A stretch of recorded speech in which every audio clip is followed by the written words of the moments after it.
الحمد لله غافر الذنب قابل التوب الشديد العقاب ذي الطول لا إله إلا هو إليه المصير أحمده سبحانه وأشكره على نعمته التي لا تحصى أشهد أن لا إله إلا الله وحده لا شريك له وأشهد أن محمدًا عبده ورسوله أفضل من صلى وصام وطاف بالبيت الحرام صلى الله عليه وعلى آله وصحبه وسلم تسليمًا كثيرا أيها المسلمون أوصي نفسي وأنفسكم بتقوى الله قال الله تعالى ولقد وصينا الذين أوتوا الكتاب من قبلكم وإياكم أن اتقوا الله وقال الله تعالى يا أيها الذين آمنوا اتقوا الله وقولوا قولا سديدا يصلح لكم أعمالكم ويغفر لكم ذنوبكم ومن يطع الله ورسوله فقد فاز فوزا عظيما معاشر الصائمين إن أصدق الحديث كتاب الله وخير الهدى هدى محمد صلى الله عليه وسلم وشر الأمور محدثاتها وكل محدثة بدعة وكل بدعة ضلالة وكل ضلالة في النار atenderezebwa Allah subhanahu wa ta'ala nyiri matenda agawa guli Allah abaddu bamwenenyeza laylan wa nahara emisana n'ekiro yoyo Allah subhanahu wa ta'ala akkiriza okwenenya kwoyo n'abamwenenyeza nkakasa nti Allah subhanahu wa ta'ala wahidun fi dhatihi la mathila lah yesigaliza obwomu bwe nga talina kimufaanana laysa kamithlihi shay'un wa huwa as-sami'u al-basir wahidun fi af'alihi aliyomu Allah mwebyo byakola yekka bwasalawo Allah ekiragiro kye aba asazeewo Allah subhanahu wa ta'ala tumwebaza Allah subhanahu wa ta'ala olw'ebyengero ebiyitirivu Allah byatugabirira mu byengero ebyo kyekyengera ekyokutukuumira nga tukyali ku ddiini y'obusiraamu kyengera kinene twebazenga nakyo Allah entakera ate era tulwana ennyo kireme tugendako tumwebaza Allah subhanahu wa ta'ala okuteeka mu bantu abasiibye omwezi guno gwa Ramadan ne tuyingira ennaku lino 10 erisembayo afdalul ayyam ennaku ezisinga ebbeeyi mu mwezi guno gwa Ramadan tusaba Allah subhanahu wa ta'ala ayu'inana atuyambeko Allah ayuwaffikna lil amali salih atutebesa okukola ebirungi mu nnaku zino yagamba nabbi Muhammadin sallallahu alayhi wasallam inna Allah idha ahabba abdan Allah buli wayagala omuddu we ista'malahu Allah amukozesa emirimu basahaba babuuza nabbi Muhammadin sallallahu alayhi wasallam kaifa yasta'miluhu Allah amukozesa atya emirimu gye nabbi naga nti yuwaffikuhu lil amali salih qabla al mamat Allah amutebesa okukola emirimu emirungi nga tannaba kumusinkana hani'an lakum baganda bange abasiraamu abasiibye ne tutuuka mu nnaku lino 10 erisembayo omwezi ogwa Ramadan muyogeyoge okutuuka mu biro bino ebyebbeeyi allati turja fiha laylatul qadri ebisuubirwamu okuyitirwamu ekiro ekyamagero ekiro ekyekitiibwa Allah kyeyanyuma mu Qur'ani y'ekitiibwa inna anzalnahu fi laylatul qadri Allah aganti twassa Qur'ani ey'ekitiibwa mu kiro ekyamagero mu kiro ekyekitiibwa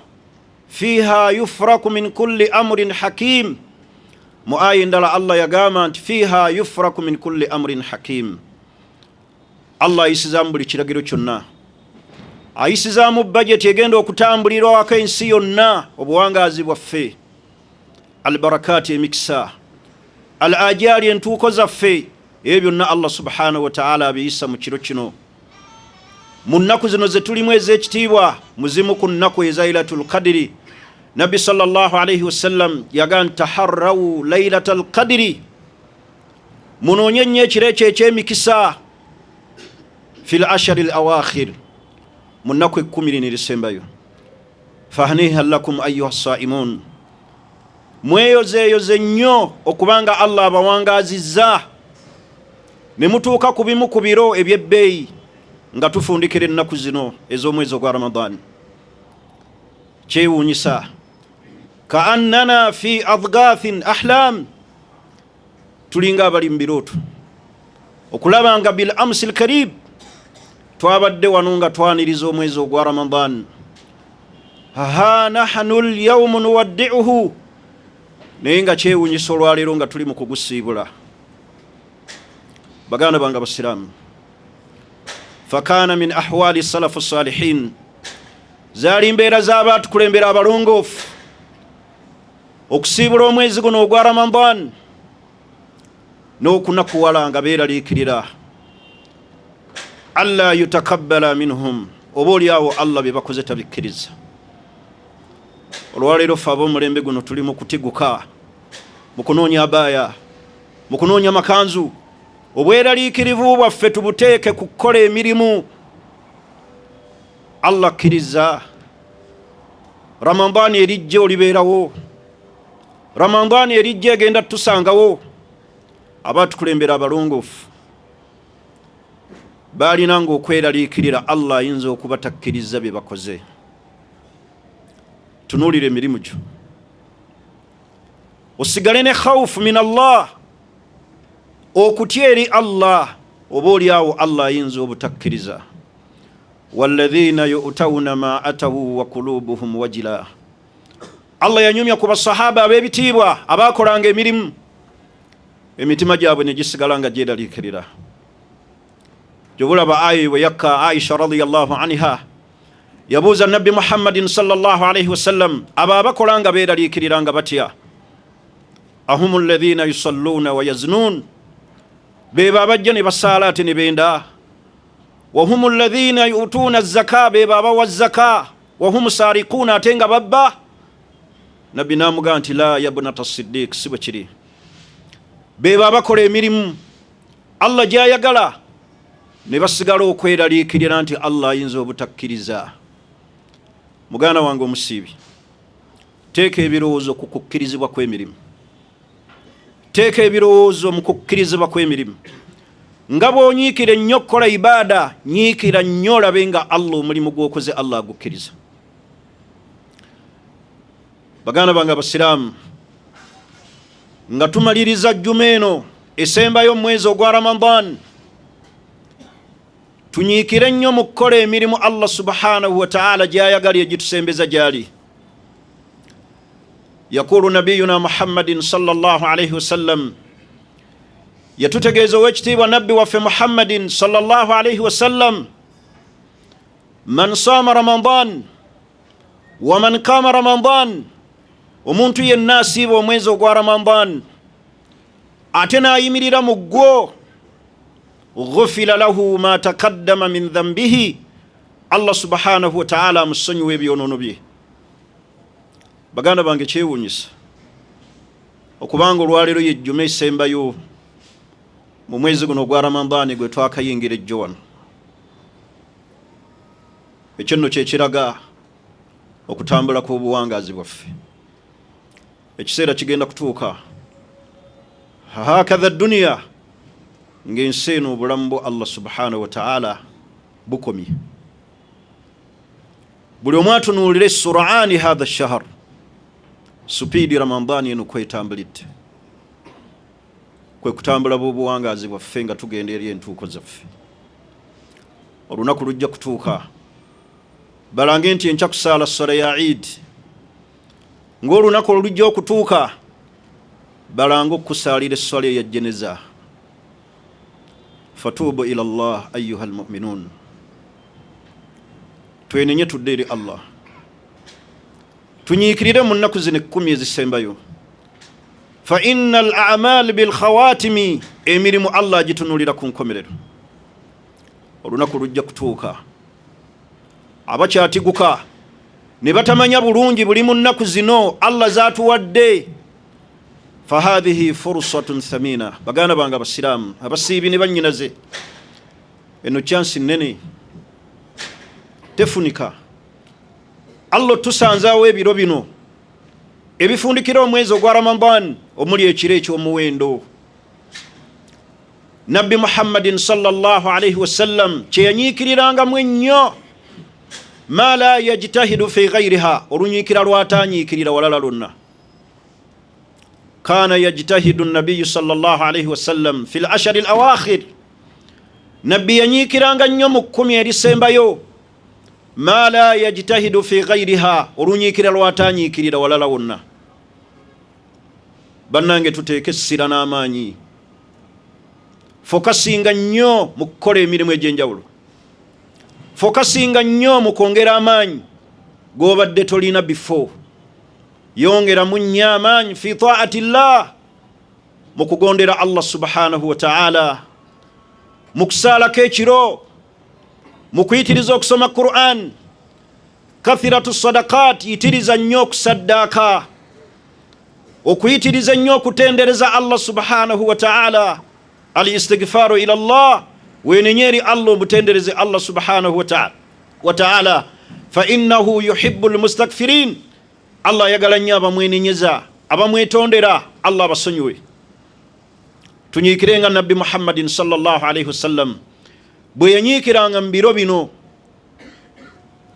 kana yuhyi layla Nabbi we yatuukanga mu nnaku zino ze tulimu ahya layla teyeebakanga nnyo olwaleero abaddu beebaka ne babulizaako ne beerabira nti Ramadan eyinza okuba yeesembyeyo obuwangaazi bwabwe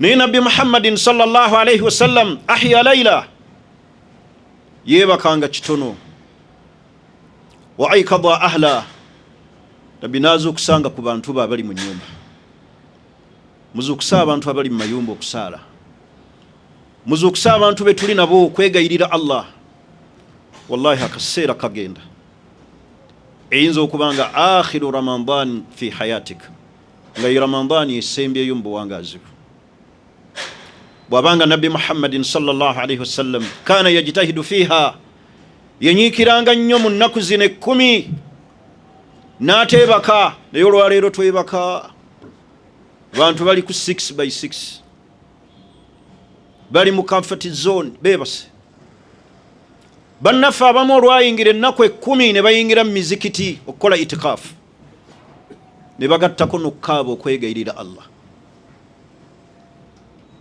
baganda bange tukendeeza otulo sata'ati yawman anta ala alatin hadibai mahmul akiseera kajja kutuuka nga oyogerebwako bwogerebwa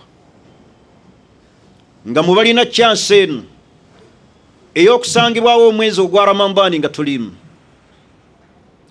beesiimye abo Allah bawadde okutegeera ne bamanya akaseera Allah kaabawadde ne bakakozesa naye Nabbi Muhammadin sallallahu alayhi wasallam ahya layla yeebakanga kitono wa aikadha ahlahu n'akoona ku bantu be okusaala okwegayirira Allah washtadda mi'zarahu aw washadda mi'zarahu Nabbi ne yeesiba ekimyu kye bategeeza okwesiba ekimyu kinayatan an hijrani nisa abakyala n'abeewala abakyala n'abasenguka aw washadda mi'zarahu amakulu agali mu hadisi ya Nabbi washadda mi'zarahu bimaana wajtahada fil a'mali as-salihah nanyiikira ennyo mu kukola emirimu emirungi baganda bange abasiraamu anayagayaalira ebiro bino faasha fi shahawat n'abeera mu by'obwagazi ng'abantu bali mu kukola ibaada nga Nabbi waffe Muhammadin sallallahu alayhi wasallam hatta n'abakyala yabalekanga. Bakubiriza abasiraamu abaagala okunyiikira mu nnaku zino zigobolola, twerekereze otulo, twerekereze otulo, tukole emirimu Allah gy'ayagala, tuteekemu amaanyi. Abakyala basengukeko okole ku ibaada, okwegayirira Allah, osome nnyo Qur'an, owanike emikono gye eri Allah subhanahu wa ta'ala ng'omusaba Allah akkirize ebyo z'okola. Yongeramu amaanyi okusinga nga w'obadde, yongeramu okukola ibaada ez'enjawulo. Al a'malu bil khawatimi, emirimu Allah agitunuulira ku nkomerero. Tunuulire ennaku zino ng'omuzimbi akola finishing ku nnyumba. Finishing buli weetavaayo bulungi, omuzimbo tegulabika bulungi. Teeka amaanyi ku finishing ow'emirimu gy'omwezi ogwa Ramadan. Ofundikira otya Ramadan? Ogenda kufundikira otya? Olimu abo Allah bakkiriza emirimu gyabwe, olimu abo Allah subhanahu wa ta'ala baalisanzaawo Ramadan eriddako ne basigala nga bakyakola emirimu Allah gy'ayagala. Kozesa omukisa guno okufundikira Ramadan bil ijtihad fi ta'at, mu kunyiikira ennyo okugondera Allah. Tusaale ekiro, twegayirire Allah subhanahu wa ta'ala. Allah anyumya kuba atukulembera. Kanu kalilan min al-layli ma yahja'un, beebakanga kitono. Wabil ashari hum yastaghfirun, mu matumbi budde nga beegayirira Allah kubasonyiwa. Abaddu mufo ky'okwegayirira Allah abasonyiwe, bafokasinge ku mirimu emirungi, bafokasinge mu kumalako Qur'ani ey'ekitiibwa, buli omu yeetunuulire. Tulina taksiraati obukendeevu. Sanga abamu bataddewo buleediyo bawuliriza ntalo zifa Irani, Amerika kyekoze Irani, Irani kyekoze Amerika. Ebyo biwummuza akaseera kaabyo kalijja, olibisanga ne Ramadan egenda.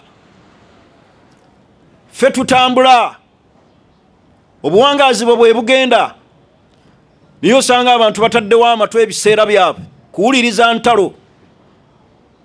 Ntalo mujja zisanga, Allah banaawo obuwangaazi.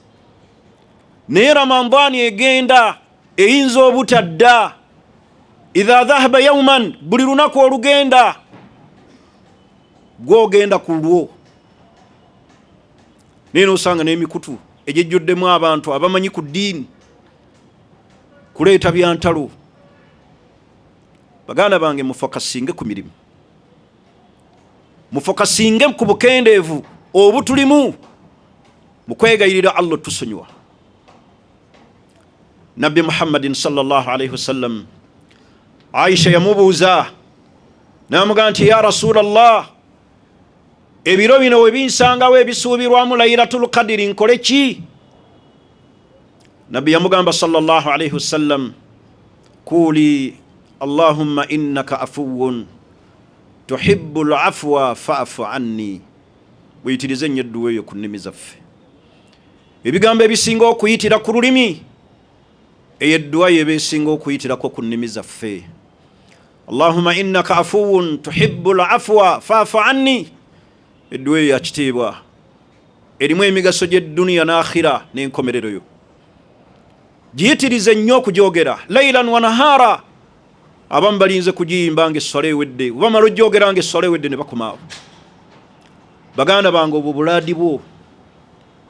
Ij'aluha wiridan fi hadhihi al-ayyam, gifuule nga yengabo yo, ye wiridiyo gye weekutteko mu nnaku zino, ebiro byonna mu kutambulako, mu mbeera zo nga weeyawudde. Akthir Allahumma innaka afuwun, mazima ay Allah gwe oli musonyi. Tuhibbul afwa, ay Allah oyagala nnyo okusonyiwa. Fa'fu anni, nkwegayirira Allah onteekemu abo b'osonyiye. Baganda bange abasiraamu, Allah buli wakusonyiwa, Allah buli wakusonyiwa. Fama alayka illa aljanna, ofeesinze kuyingira jjana, Allah kasita kusonyiwa. twetonde eri Allah tusonyiwe. Edduwe ate tugiyige.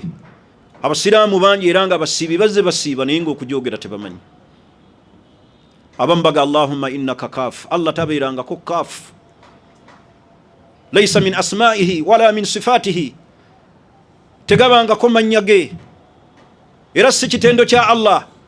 Naye oli agenda neyegayaalira nedduwa nemulema okwatula. Ekigambo kiri Allahumma innaka afuwun. So say Allahumma innaka kaaf. Laysa min asma'ihi wala min sifatihi. Mutunulira obugayaavu abasiibi bwe twolesa. Hatta n'okuddingana edduwa. Ayajizu ahadukum an yantika hadha ad-du'a. Era ne tubeera nga twolesa okulemererwa okwatula edduwa eyo mu butuufu bwayo. Neraba ekigambo nabbi kye yasibira Aisha radiyallahu anha. Gamba nti Allahumma innaka afuwun tuhibbul afwa fa'fu anni. Baganda bange tunoonye okusonyiyibwa eri Allah. Ate tusonyiwe bannaffe we bajja ne batwetondera. Sonyiwa. Sonyiwa ab'eŋŋanda. Sonyiwa abakosezza kubanga naawe onoonya Allah kusonyiwa. Naye abaddu bangi batusemberera ne batwegayirira okubasonyiwa n'omukaluubiriza. Ala tuhibbuuna an yakfira Allahu lakum. Mwe temwagala Allah kubasonyiwa. Abu Bakari Siddiq radiyallahu anhu aye bwe yamala okukka yasonyiwa. Oli bwajja n'akwetondera sonyiwa. Tusonyiwe abatusobezza. Nga naawe osaba Allah akusonyiwe.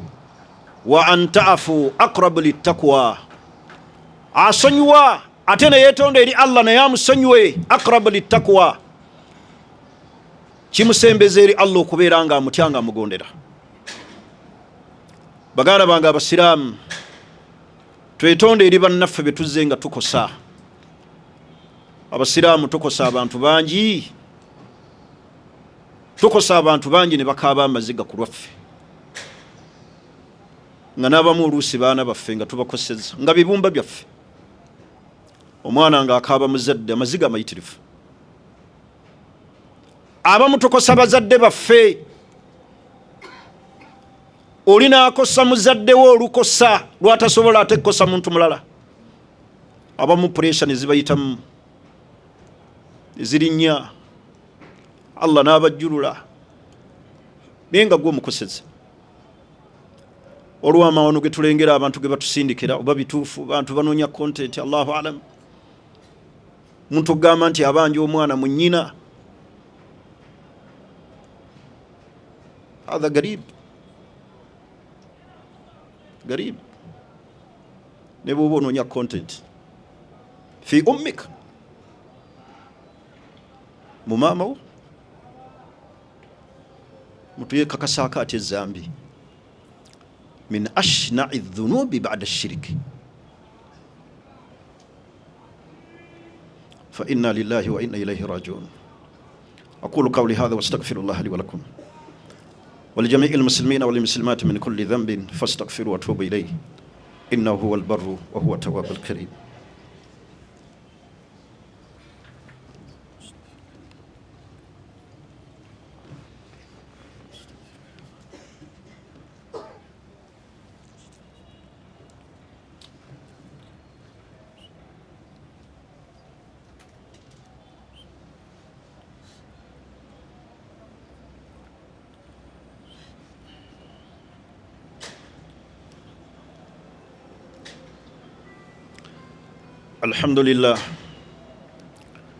الحمد لله ولا عاقبة للمتقين ولا عدوان إلا على الظالمين.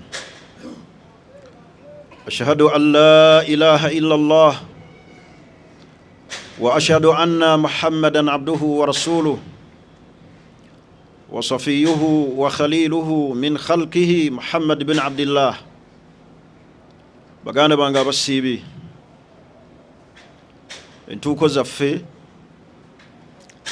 zisembedde gye tuli. Buli lw'olaba Allah subhanahu wa ta'ala ng'atuleetera mawasimu, sizoni nga zino ne zijja ne zigenda, teekanga ebirowoozo kukutambula ku olugendo lw'otambula okudda eri Allah. Baganda bange abasiibye, Allah n'atuwa chance ennene okutuuka mu nnaku zino ezisembayo mu mwezi ogwa Ramadan. Ebiro bino bye tulimu tubifuule nga biro bya mugaso ennyo eri obuwangaazi bwaffe. Fajtahidu fiha, buli omwanyiikire mu biro bino, rijalan wa nisaa, abasajja n'abakyala, fi taati llah, mu kugondera Allah, fi tawbati ila Allah, mu kwenenya eri Allah subhanahu wa ta'ala, fi hadhihi layal, mu biro bino ebyekitiibwa, turuja fiha laylatul qadri, bwe musuubirwa okuyitirwa ekiro ekya laylatul qadri. Yagamba nabbi waffe Muhammadin sallallahu alayhi wasallam, taharraw laylatal qadri fil ashari al awakhir, munoonye nnyo laylatul qadri mu 10 erisembayo. Mu hadisi endala nabbi yagamba taharraw laylatal qadri fil witr, ate muginoonye nnyo mu biro ebyensuusuuba.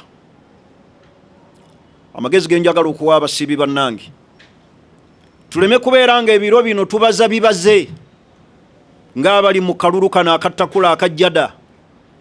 Yimirira ebiro byonna. Anaayimirira ebiro bino byonna nga tabazizza bubaza. Kati mulimu abamaze edda n'okulamula ne baga olaba luli enkuba lwe yatonnya ekiro yayita. Leka kunafuya abasiraamu banyiikire mu kukola mu kunoonya laylatul qadri mu nnaku zonna 10. Mu kunyiikira kwabwe be basigala nga bafunamu. Okwegayirira Allah okumusaba, mumusabe nnyo Allah aljanna, mumusabe nnyo Allah ejjana. Fenna mishoni yaffe mu kukola emirimu gino, mu kusiiba omwezi ogwa Ramadan, mu kusoma Qur'ani gye tusoma, mu kusaddaaka, fenna tulina mission ya kuyingira jjana. Abaddu balamuza ejjana n'emirimu, n'osanga omuddu nga mission ya kuyingira jjana naye nga munafu. Baganda bange be tutambula olugendo olumu olw'okutuuka eri Allah, ala sil'ati Allahi ghaliya, ekyettunzi kya Allah kya bbeeyi. Ala inna sil'ati Allahi aljanna, ekyettunzi kya Allah si kirala jjana. Tumusabe nnyo Allah mu nnaku zino, Allah atuyingize ejjana. Tumusabe nnyo Allah atukingiriza omuliro, kubanga Allah ate abaddu n'abajja mu muliro, wa dhalika fi kulli layla, buli kiro. Weegayirire nnyo Allah an yaj'alaka min al-utaqaa min an-niran, akuteekemu abo Allah bajje mu muliro. Tusabire abazadde baffe al ahya wal amwat, abalamu n'abafu. Twegayirire Allah abasonyiwe, abayingize ejjana Allah, bannaye muteeke focus mu kusaba Allah ejjana,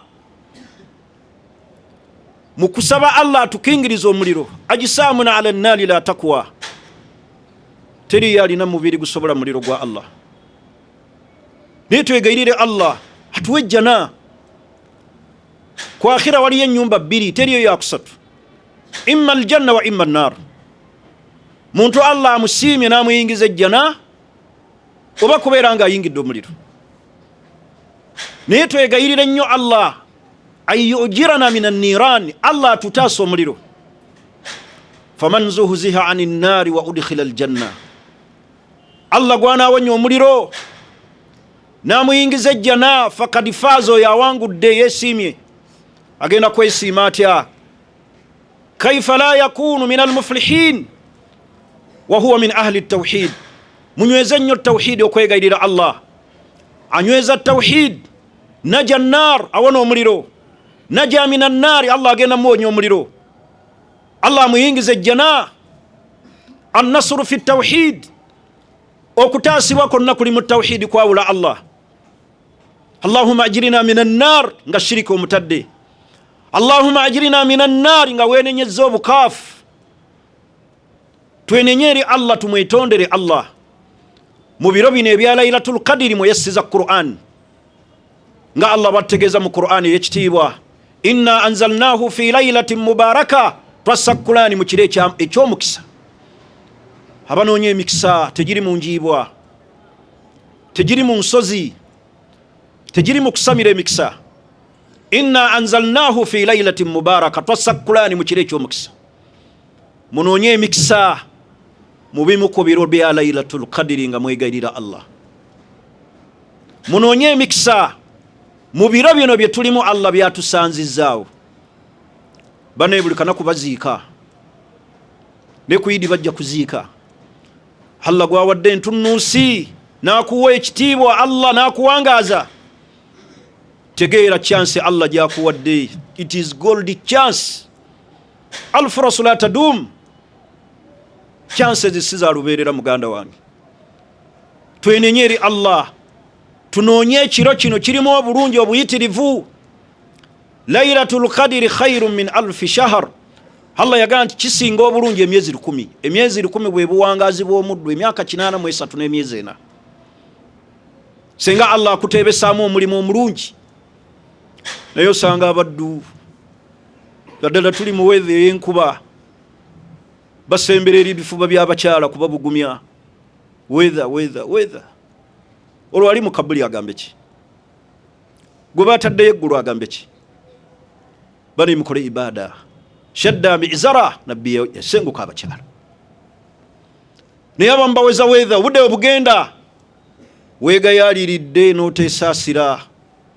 Tosuubirayo abajja okusaasira okusinga ggwe nga waali esaasidde. Laylatul Qadri khairun min alfi shahr. Obulungi bw'ekiro kimu Allah bw'akikuteebesa businga emyezi 10 ng'obadde osinza Allah. Tolaba Allah we yawa abantu ba umme ya Nabbi Muhammad sallallahu alaihi wasallam buwangazi bwaffe butono, myaka 4. Allah atwala omuddu myaka 3 nkaaga, era wangaala ekinana baga akyali yawangadde. Allah nga muwangaziza.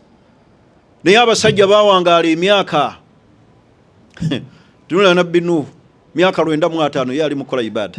Kali yalina emyaka emeka? Nefe Allah atutwalira ku 7 nkaaga 4. Allah atwala abavubuka 4 3. Kyala bali mu kansaawo, Allah abatwala laylan wa nahara ku myaka emito ne baleka amabujje. Kati Allah yawa abantu ba ummeno obulungi bakoleremu ibada benkane ne bali abawangaala enkuyanja y'emyaka. Kati gwe kolamu calculation, ebisibo biwakasiba nga Laylatul Qadri ojze ogiteeba ng'ofuna 83 times. Olaba ogenda okwenkana ne bali abawangaala emyaka emingi ne bakoleramu ibada, ogenda kujja mu maaso ga Allah n'emyaka gya 5 mu 4 nga wakola ibada ezo ezikubisibwamu obulungi bwa myaka 83. Laylatul Qadri khairun min alfi shahr. Ekyekiro min khasaisu hadhihi al umma, byebimu Allah bye yawula ku bantu ba ummenu n'atuwa obulungi kutwagaliza. Naye bye yayagaliza tuli mu kugayaala, tuli ku TikTok tutiguka na byantalo, tuli mu bisenge byantalo,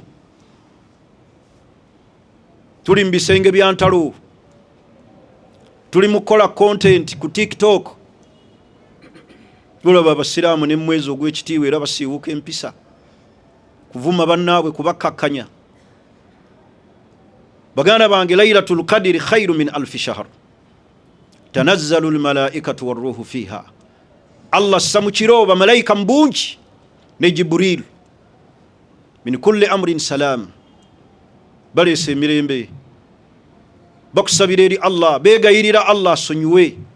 Neera bagwe bazze okwegayirira ko Allah ali mutulo yebase anti ali ku 6x6,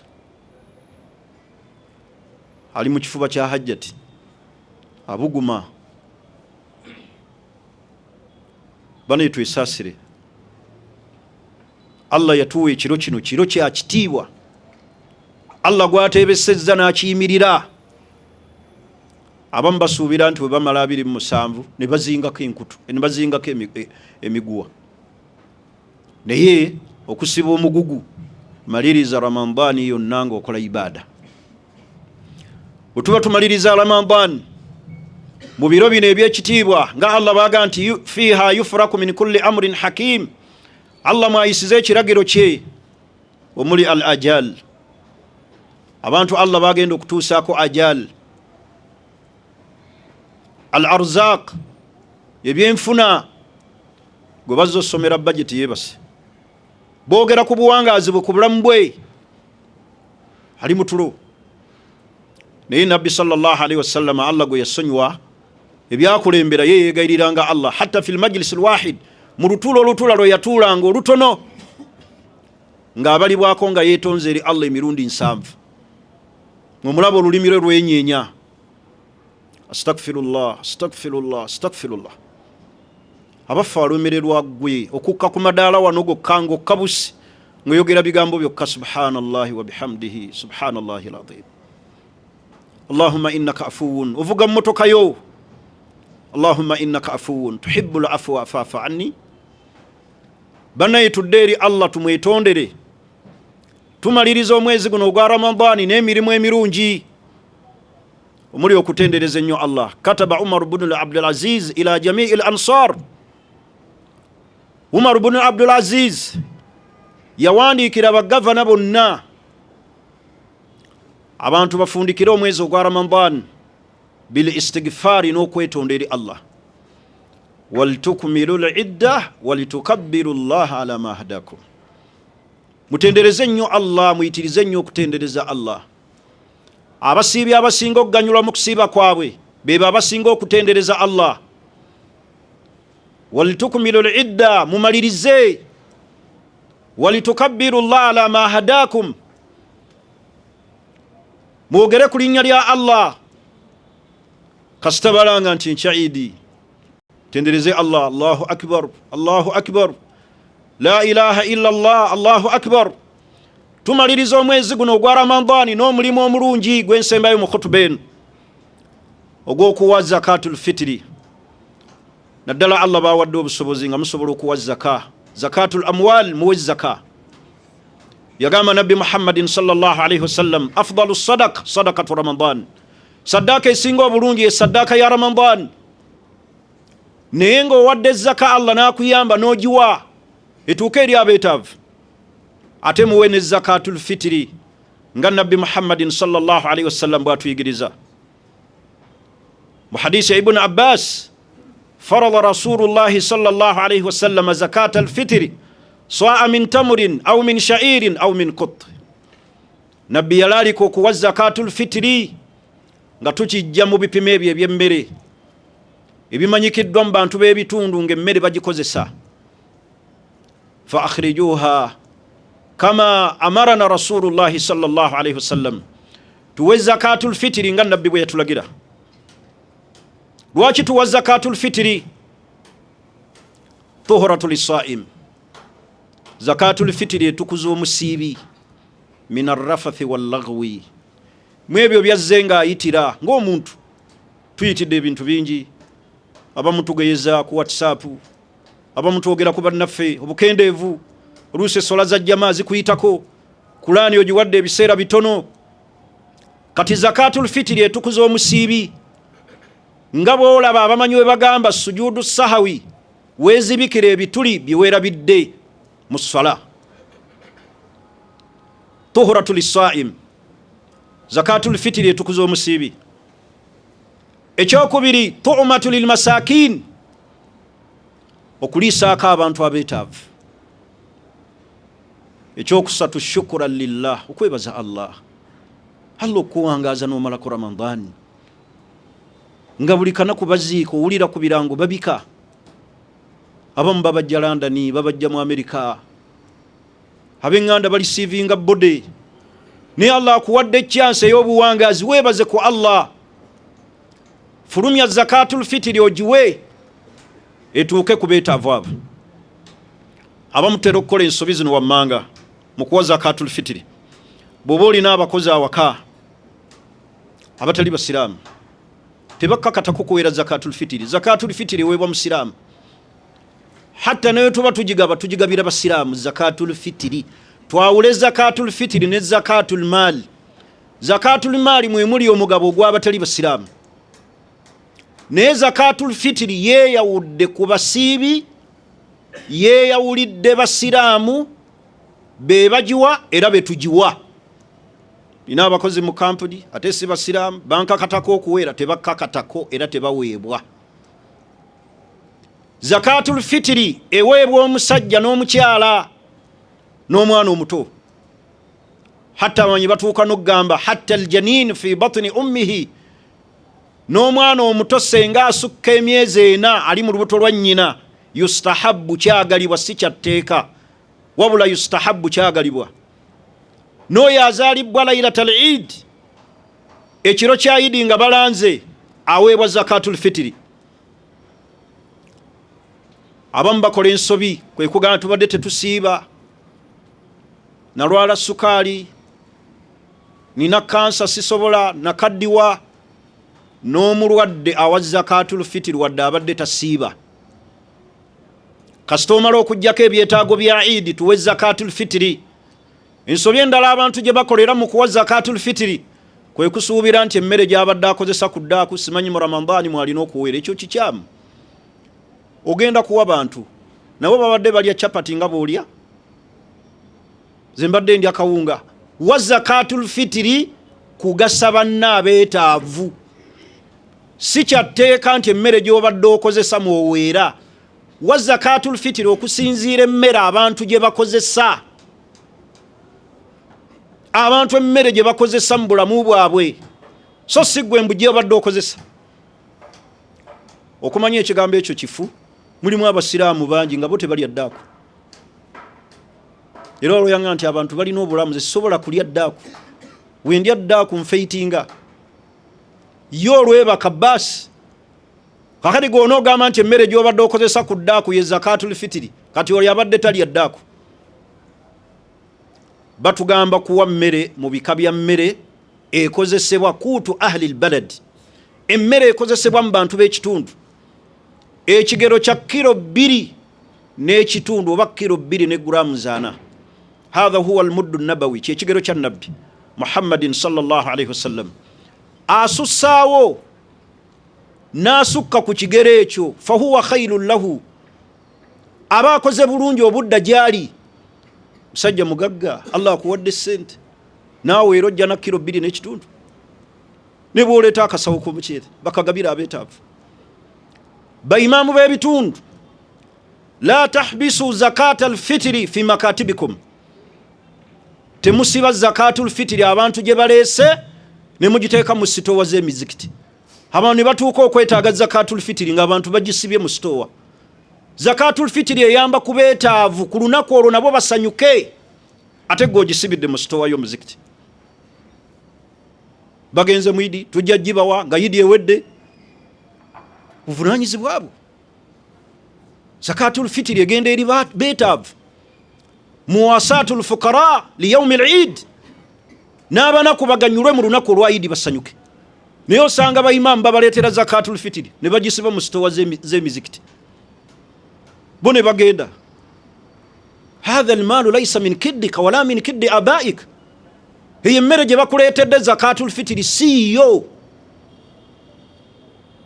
Oli mutume gituuse ku beetaavu. Naye abantu ne beetoloola ku ofiisi z'emizikiti ne mubasimbya layini, baleese bintu biwa abantu. Muwa abeetaavu nabo basanyuke, baleme kulinnyirira abantu mu bikomera byabwe. Nga nabbi we yagamba nti agunuhum ani sual, abeetaavu abo mubawonye okusabiriza. Abantu abamu tebaagala kubasemberera mu bikomera, tebaagala kubasemberera mu bikomera. Naye mbakubiriza tuwe zakatul fitiri eweebwa ng'ebula ennaku 2 tusaale Eid. Ekyo ekiseera ekisookera ddala ekikkirizibwa. Ekiseera weekakatira laylatul Eid senga balanga nti enkya Eid qabla salatil Eid, nga tetunnayimirira mu swala ya Eid. N'otandika okugiwaawo kiba kifuuse kyabwa tteeka. Faman addaaha ba'da as-salah, anaagiwanga esswala emaze okuggwa, fahiya sadaka min as-sadakaati, ebalibwa mu saddaaka. N'olw'ensonga embakubiriza abasiraamu tufundikire omwezi gwaffe guno ogwa Ramadan bil a'mali al jalila, n'emirimu emirungi. Abasobola okuyingirako mu itikafu muyingire mu itikafu. Kana ya'takifu an-nabiy sallallahu alayhi wasallam fi al-ashr al-awakhir wa kana ya'takifu fiha, nabbi wazayingiranga 10 yakolanga itikafu hatta tawaffahu Allah, paka Allah yamujjulula yakolanga itikafu. Gana amasala g'abantu wano ate itikafu ikolebwa Makka ne Madina. Aga amasala tegasumbuwa basiramu, baleke bakole ibada. Gwogamba nti ekolebwa Makka ne Madina ng'olinnye ennyonyi. Leka abasiramu batuule mu mizikiti beegayirire Allah, bamusabe. Abatudde mu itikafu mugoberera amateeka agafuga itikafu, so si kufuluma kwetalatala okujjako olw'obwetaavu obw'obuwaze. Naye ayingidde okukola itikafu amala ebiseera bye mu kutendereza Allah, mu kumusinza, kumusaba. Muleke abasiramu batuule mu mizikiti beegayirire Allah. Sanga n'emizikiti egimu egisukka, hatha huwa al-gulu, nakuba ekipande ekinene ku luggi lw'omuzikiti. Wano tewali itikafu. Muzikiti ogutali gugwo otweka kuti ekipande ekyo. Subhanallah, hatha garib. Liko omusiraamu asinze Allah. Mulimu abazze nga ayagala kukolerawo tahajjudi, wabula musibyewo omuzikiti mutaddeko n'ekipande, wano tewali itikafu. Muleke abasiraamu basinze Allah. Muleke abasiraamu batuule mu mizikiti beegayirire Allah. Osanga ke kaseera Allah kaabawadde badde gye bali, badde eri Allah. Bantu bangi badda nnyo mu Ramadani eri Allah, olinaatereza obulamu bwe.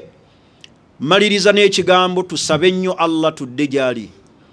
Eyinza okuba edduwa embweti gy'ogenda okusaba nayo Allah ekyusa obulamu bwo, ekyusa obuwangaazi bwo, ekyusa ebyenfuna byo. Teweegayaalirira mu kwesabira. Baganda bange, musabe nnyo Allah. Abagagga munoonya nnyo abawali mbabasabire, mbasaba mwesabire Allah, mwesabire Allah. Lwaki munoonya kubasabira? Edduwa emu bweti Allah n'agyanukula bw'ati, eyinza okufuuka egenda okukyusa obuwangaazi bwe. Nga Allah agenda kukusumulula, akujje mu bantu b'omu muliro, akutingiza ejjana. Agenda kyusa Allah ebyenfuna byo, akuteera emikisa mu baana, akulongooseza ezzadde, akulongooseza amaka Allah. Muleke abakyala nabo bakole ibada, basinze Allah. Abakozi be mulina awaka mubawe obudde obusinza ku Allah. Abasiraamu nabo baagala kusinza Allah. Obu Ramadani egenda, abadde omukendeevu mu nnaku eziyise, nyiikira nnyo muzisigadde Allah musonyi. Kul ya ibadiya alladhina asrafu ala anfusihim la taknatu min rahmatillah. Allah yagamba nti abange mmwe abeedi bazze ne mwonoona ebiseera, ne mutafaayo mu mwezi gwa Ramadani nga gubajjidde, ne mutafaayo ku buwangaazi bwammwe, ne mwedibaga mu mazambi. La taknatu min rahmatillah, temukutukawo na kusaasira kwa Allah. Inna Allaha yakfiru dhunuba jamia, amazambi gonna Allah agasonyiwa. Tulongoose fil ayyami al-baqiya al-mutabaqiya, longoosa mu nnaku ezisigadde Allah akusonyiwe mu ebyo byonna ebikulembedde. Inna Allaha malaikatahu yusalluna ala nabi ya ayyuhalladhina amanu sallu alayhi wa sallimu taslima. Allahumma salli ala Muhammadin wa ala ali Muhammad kama sallaita ala Ibrahim wa ala ali Ibrahim innaka Hamidul Majid. Warḍa Allahumma an arba'atil khulafa'il mahdiyyin hum Abu Bakr wa Umar wa Uthman wa Ali wa jami'i sahabati ridwanullahi alayhim ajma'in. Allahumma izzil islam wal muslimin wa adhill ash-shirka wal mushrikin wa dammir a'da'ana wa da'a ad-din. Allahumma ansur man nasara dinak wa akhdhul man khadhala ibadaka al-muwahhidin. Allahumma ij'alna min ba'dika as-sa'imina imanan wa ihtisaba waj'alna min ba'dika al-qa'imina imanan wa ihtisaba. Allahumma arzuqna fadl laylatul qadri. Allahumma arzuqna fadl laylatul qadri. Allahumma ij'alna min ibadika al-utaqa'u min an-nar. Allahumma ij'alna min ahli al-jannah ولا تجعلنا من أهل النار.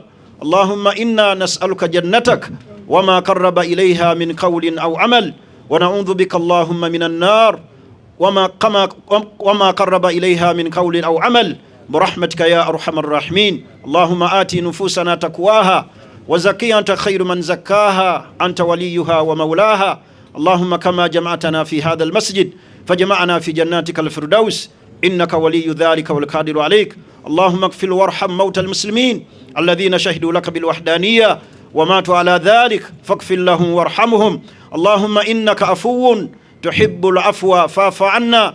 اللهم إنك عفو تحب العفو فاعف عنا. اللهم إنك عفو تحب العفو فاعف عنا برحمتك يا أرحم الراحمين. وصلى الله وسلم والحمد لله رب العالمين.